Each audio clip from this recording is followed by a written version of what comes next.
दोस्तों नमस्कार। आप इस वक्त सीधे हमें लाइव देख रहे हैं यूट्यूब चैनल जनतंत्र टीवी के, और लगातार हम डिजिटल प्लेटफॉर्म्स पर आकर आपको तरह तरह की जानकारियां देते हैं, देश और दुनिया की तमाम खबरों से आपको रूबरू कराते हैं। और आज का जो विषय हमारा है वो पेट्रोल डीजल के लगातार जो पिछले 3 या 4 दिन से दाम बढ़ते जा रहे हैं उसको लेकर आज हम चर्चा करेंगे और ये जानने समझने की कोशिश करेंगे कि आखिर लगातार क्यों पेट्रोल डीजल के दामों में बढ़ोतरी हो रही है और आम जनता की जेब पर सीधे सीधे इसका असर भी पड़ रहा है। पिछले 4-5 दिन पहले की अगर हम बात करें, पेट्रोल डीजल के प्राइस कम थे, लेकिन धीरे धीरे पिछले 3 दिनों से जिस तरह से लगातार पेट्रोल डीजल के दामों में बढ़ोतरी हो रही है, आम जनता परेशान है। क्योंकि हर आदमी के पास अपना स्कूटर, अपनी कार, अपनी गाड़ी, या हम ये कहें कि डीजल के दाम जब बढ़ते हैं तो बहुत सारी चीज़ों पर उसका इफेक्ट पड़ता है। जैसे कि आप ट्रांसपोर्टेशन देखिए, वो महंगा हो जाता है, क्योंकि जो आप देखिए ट्रक्स वगैरह जो चलते हैं, हमारा माल सप्लाई होता है, उसमें डीजल का इस्तेमाल होता है। तो जाहिर तौर पर जो हमारे जो सामान है, चाहे सब्जी है, रोजमर्रा की चीज़ें हैं, वो भी महंगी होती है। और इसके साथ ही 2 व्हीलर 4 व्हीलर जो लोग चलाते हैं, आप ऑफिस से घर जाते हैं, तो आपकी जेब पर भी इसका सीधा सीधा असर होता है। चर्चा करने के लिए मेरे साथ मेरे सहयोगी जुबैर हैं। लगातार हम आपके बीच आते रहते हैं अलग अलग मुद्दों को लेकर। जुबैर, आज पेट्रोल डीजल के जो दाम लगातार बढ़ रहे हैं उसको लेकर चिंता इसलिए हो रही है क्योंकि कहा यह जा रहा है कि अंतर्राष्ट्रीय लेवल पर जो कच्चे तेल के दाम होते हैं, क्रूड ऑयल के दाम होते हैं, उसी के हिसाब से पेट्रोल डीजल की जो रेट हैं वो तय होते हैं। लेकिन अगर हम उस हिसाब से देखें तो पेट्रोल डीजल के दाम तो क्रूड ऑयल के हिसाब से कम होने चाहिए। तो फिर ये लगातार 80, 85, 90, 95 कहां तक जाएगा? ये शतक भी मार दिया कई जगह तो पेट्रोल। जी शंकर, बिल्कुल शतक तो यहाँ पे मार ही दिया है पेट्रोल के दामों ने। क्योंकि अभी मैं आपको सबसे पहले एक लिस्ट दिखाता हूँ आपको। मेरे पास देखिए एक यहाँ पे ग्राफ जो है वो बना हुआ है पेट्रोल डीजल का। ये इसमें पेट्रोल और डीजल के दाम हैं जो कि लिखे गए हैं। ये दिल्ली के दाम है जिसका भाव इस वक्त 88 रुपए 99 पैसे है और डीजल है 79 रुपए 35 पैसे। सबसे ज्यादा मैं बात करूं तो ये श्री राजस्थान का जो श्री गंगानगर है वहां पे 99 रुपए 49 पैसे पेट्रोल पहुंच चुका है और डीजल 91 रुपए 42 पैसे है। यानी कि ये 100 रुपए के बिल्कुल करीब है श्री गंगानगर में, और जो प्रीमियम पेट्रोल है वो 100 रुपए के पार बिक रहा है। तो इसमें कहीं ना कहीं जो कच्चे तेल के दाम है वो जुड़े हुए हैं, उसमें जो टैक्स है वो जुड़े हुए हैं, और जो एक्साइज ड्यूटी वगैरह जो सरकार लगाती रही है और लगाती आई है, अब भी लगा रही है, जो कि इसको कम नहीं करना चाहती, तो वो सब इसमें इंक्लूड है। तो ऐसे में लगातार बढ़े जा रहे हैं पेट्रोल डीजल के दाम। ये करीब 46 दिन हो चुके हैं। 46 दिन में करीब 19 दिन, 46 दिन से 19वीं बार ये दाम बढ़ रहे हैं पेट्रोल डीजल के यहाँ। अच्छा, हम हर बार ये देखते हैं कि महंगाई की चर्चा होती है, चुनाव के वक्त भी होती है। आप लोग सब जानते हैं कि महंगाई को लेकर सरकारें आती हैं, जाती हैं, कई बार चुनाव भी महंगाई को लेकर जीतती हैं। तो हर बार ऐसा क्यों होता है कि चुनाव से पहले हम पेट्रोल डीजल सस्ता कर देते हैं? उस समय भी तो ऐसा होता होगा कि अंतर्राष्ट्रीय लेवल पर क्रूड ऑयल के दाम कम होते होंगे या ज्यादा भी होते होंगे। उस समय क्यों सस्ता हमें पेट्रोल डीजल मिलता है? और अभी अगर वाकई इंटरनेशनल लेवल पर जो क्रूड ऑयल के दाम है उस हिसाब से अगर हम पेट्रोल डीजल की कीमतें तय करें तो हमें तो पेट्रोल डीजल मैं कहूं कि 50 से 55 या ज्यादा 60 रुपए प्रति लीटर मिलना चाहिए। बिल्कुल बिल्कुल सही कहा आपने। देखिए शंकर जी, मैं यहाँ पे एक चीज कहना चाहूंगा। राजनीति आप भी बखूबी समझते हैं और जो जनता है वो भी बखूबी समझती है कि इलेक्शन के टाइम पे जो सरकारें आती हैं और जो चुनावी वादे करती हैं वो इसीलिए करती हैं ताकि आगे उनकी सरकार बन सके, उन्हें वोट मिल सके। पेट्रोल डीजल एक बहुत बड़ी चीज है। महंगाई सबसे बड़ा मुद्दा है हमारे देश में, चाहे वो पेट्रोल डीजल से जुड़ा हुआ हो या रसोई गैस से जुड़ा हुआ हो। आम आदमी से जुड़ी हुई चीजें हैं। अगर इसके दाम बढ़ते हैं तो हर चीज पे इसका असर पड़ता है। तो इलेक्शन के टाइम पे जितनी भी पार्टियां आती हैं वो इनके दाम घटा देती हैं। क्यों? खुद इसका बोझ वहन करती हैं, क्योंकि उन्हें पता है कि आगे अगर उनकी सरकार बनी तो इसके दाम बढ़ा देंगे और उसका फायदा हमें ही मिलना है। तो यही चीज है। अब उनकी सरकार बन चुकी है लेकिन दाम लगातार आसमान पे चढ़े जा रहे हैं। सरकारें हैं कि वैट नहीं कम करती, इस पे एक्साइज ड्यूटी नहीं कम करती। ये तो राज्य सरकारों पर भी निर्भर करता है। जी, आप जी, वैट बिल्कुल कम करिए अगर आपको लग रहा। कई आप बता रहे थे कि कुछ राज्य में कम भी किया गया पेट्रोल, जी हाँ, सस्ता किया गया, 5 रुपए 6 रुपए जब आप बता रहे थे जी। तो राज्य सरकारों के हाथ में भी है कि आप अगर वाकई ठीक है इंटरनेशनल लेवल पर क्रूड ऑयल के दाम बढ़ रहे हैं तो आपके हाथ में भी एक पावर है कि आप उस टैक्स को थोड़ा कम कर सकते हैं ताकि आप अपनी प्रदेश की जनता को, स्टेट की जनता को थोड़ा सा राहत दे सकें। लेकिन यहाँ तो मुझे कहीं नहीं दिख रहा है ऐसे दूर दूर तक। ऐसा लग रहा है कि ठीक है वहां से बढ़े तो हम भी यहाँ से बढ़ाएंगे, कोई कसर नहीं छोड़ रहा और आम जनता इससे सीधे परेशान हो रही है। बिल्कुल एक प्रतिस्पर्धा का यहाँ पे वक्त चल रहा है, लग रहा है ऐसा। क्योंकि 2017 से जब से सरकार ने ये निजी हाथों में दे दिया पेट्रोल डीजल के दाम, तब से ऊपर नीचे रोजाना होते हैं। सुबह 6 बजे इसके दाम तय कर दिए जाते हैं और अब भी वैसा ही हो रहा है। हालांकि इस पर जो मैं आपको बताऊं, जो चीज़ें लग रही हैं, करीब 50% इस पर टैक्स लगा हुआ होता है, जो कि हमें बाहर से कच्चा तेल मिलता है।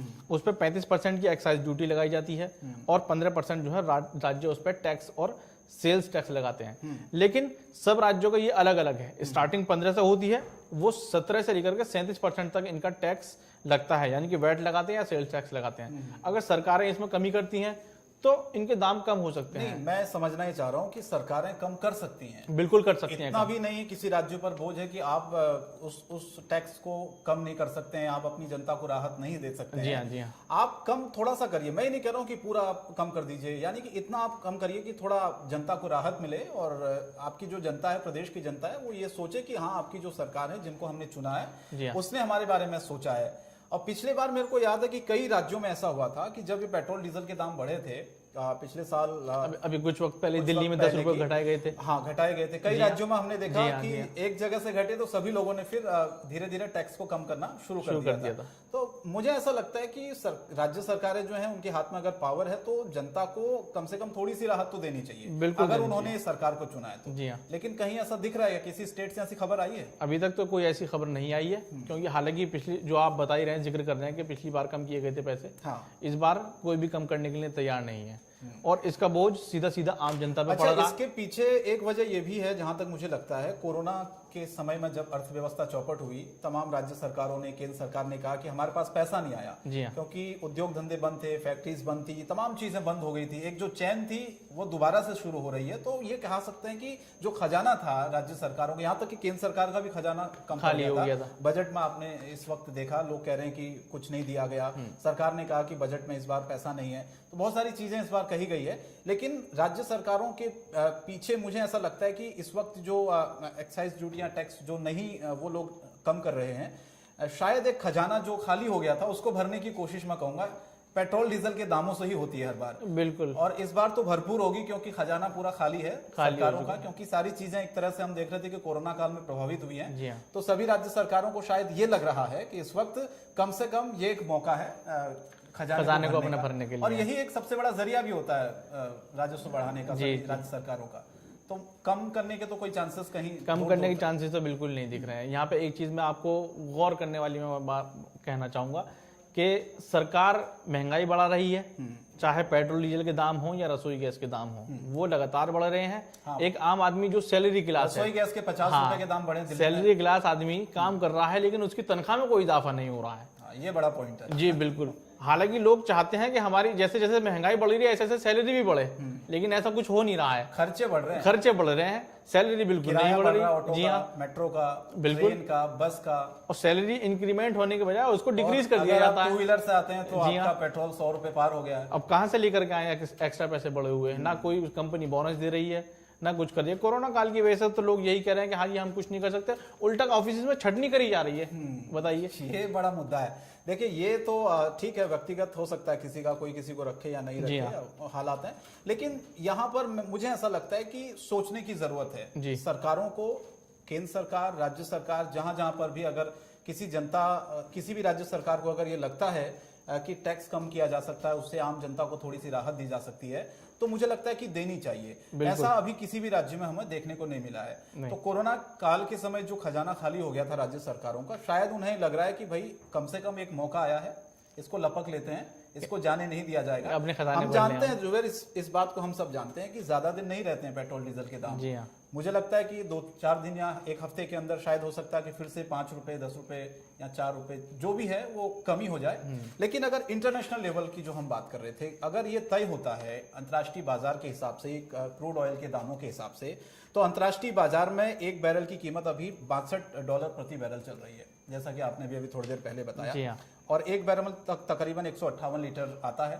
उस हिसाब से अगर हम कैलकुलेट करें, इस पूरे गणित देखें इसमें, तो पेट्रोल और डीजल के दाम अगर हम अंतर्राष्ट्रीय लेवल पर जो अभी के दाम हैं उस हिसाब से देखें तो 25 से 30 रुपए के हिसाब से मिलना चाहिए। बिल्कुल मिलना चाहिए। लेकिन अगर हम ये मान लेते हैं, जैसा कि आप कह रहे थे कि टैक्स, एक्साइज ड्यूटी, है तमाम चीजें उसमें इंक्लूड होती है, उसके बाद हम जनता तक उस पेट्रोल डीजल को पहुंचाते हैं।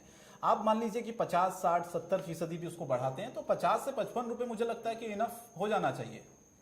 आम जनता को बिल्कुल, पेट्रोल मिलना चाहिए। मिलना और जब सरकारें सत्ता में आने से पहले जो दावे करती हैं, पिछली सरकारों ने पेट्रोल 70-80 कर दिया, हम आपको 55 देंगे, इंटरनेशनल लेवल पर कच्चे ऑयल के दाम इतने कम हैं और इतना ज्यादा रेट क्यों है, तो ये राजनीति इस पर खूब होती है। लेकिन जब सरकारें आ जाती हैं, जब गद्दी मिल जाती है, तो वो सारी चीजें, जो सारे एथिक्स, सारे वादे सब भूल जाते हैं। हवाई हो जाते उसी हैं का वो मैं सारे उदाहरण वादे। दे रहा हूँ कि जिस तरह से अंतर्राष्ट्रीय लेवल पर क्रूड ऑयल के दाम है, उस हिसाब से अगर देखा जाए तो 50 से 55 रुपए हिसाब से हमको पेट्रोल डीजल मिलना चाहिए आम जनता को।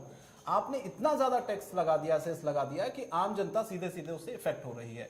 और इसका असर आप देखिए अभी आने वाली चीजों पे भी पड़ेगा, ट्रांसपोर्टेशन पे पड़ेगा, माल भाड़ा पड़ेगा, जी हाँ, सब्जियां महंगा होंगी, आपका आना जाना महंगा होगा, सब चीजें तो कुल मिलाकर हमें कह सकते हैं कि पूरी जो अर्थव्यवस्था है वो इससे प्रभावित होती है। लेकिन ये देखते हैं कि कितने दिन और रहता है। लेकिन जो जानकार बता रहे हैं, तेल कंपनियां क्या कह रही है कि उनकी कॉस्टिंग इससे बढ़ जाती है, इसलिए वो भी मजबूर है।